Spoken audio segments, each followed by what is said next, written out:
অনেকে আমার আজকের ডিনার দেখলে ভয় পাবেন যে এতগুলা সবজির সাথে না জানি আমি কতগুলা ভাত খাই।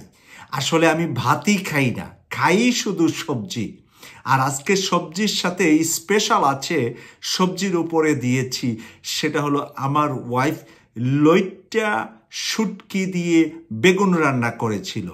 তো আমি কিছু শুটকি উঠিয়ে সবজির উপরে দিয়েছি। এটা হলো আজকে আমার ব্যতিক্রম সবজির সাথে শুটকি খাওয়া। আপনারা আমার এই শুটকিগুলা দেখছেন, এই যে এইগুলা হলো লইট্টা শুটকি। আমার খুব লইট্টা শুটকিটা পছন্দের, সেই কারণে আজকে লোভ সামলাইতে পারি নাই। আর দেখেন এই প্লেট ভরা আমার সবজি, যেটা আমি নিয়মিত খাই, দুই বেলাই খাই।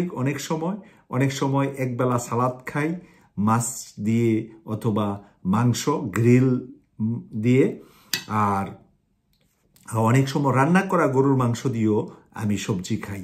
অনেক সময় রান্না করা মুরগির মাংস দিয়া আমি সালাদ খাই। এইভাবে আমি সবজি খাই।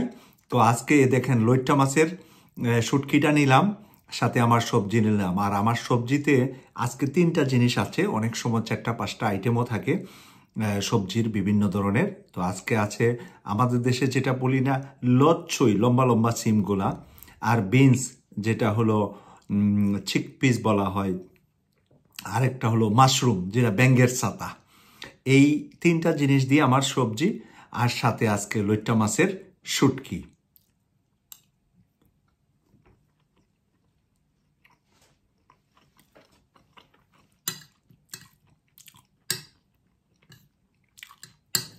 আপনারা যদি আমার মতো ভেজিটেবল খেয়ে অভ্যস্ত হয়ে যান, তখন আপনাদের খেতে খারাপ লাগবে না।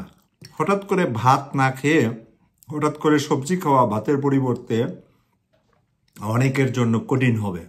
তো সেই কারণে আপনারা করবেন কি, অনেকগুলা ভাত না খেয়ে হাফ প্লেট ভাত নিবেন, তারপরে কোয়ার্টার প্লেট ভাত নিবেন, তরকারিটা বাড়াবেন, আস্তে আস্তে সবজিটা বাড়াবেন, সালাদ বাড়াবেন।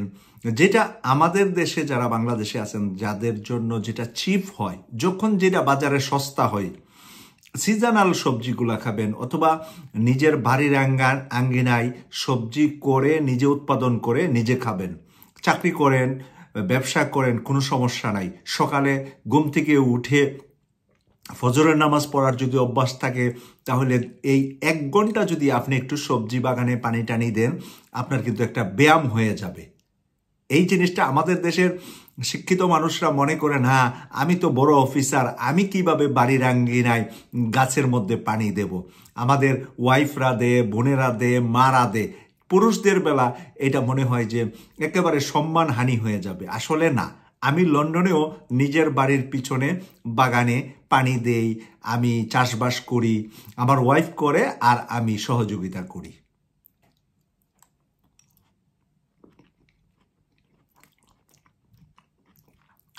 তাই আমি মনে করি আমাদের যাদের বয়স 40-এর বেশি হয়েছে, ম্যাক্সিমাম মানুষ,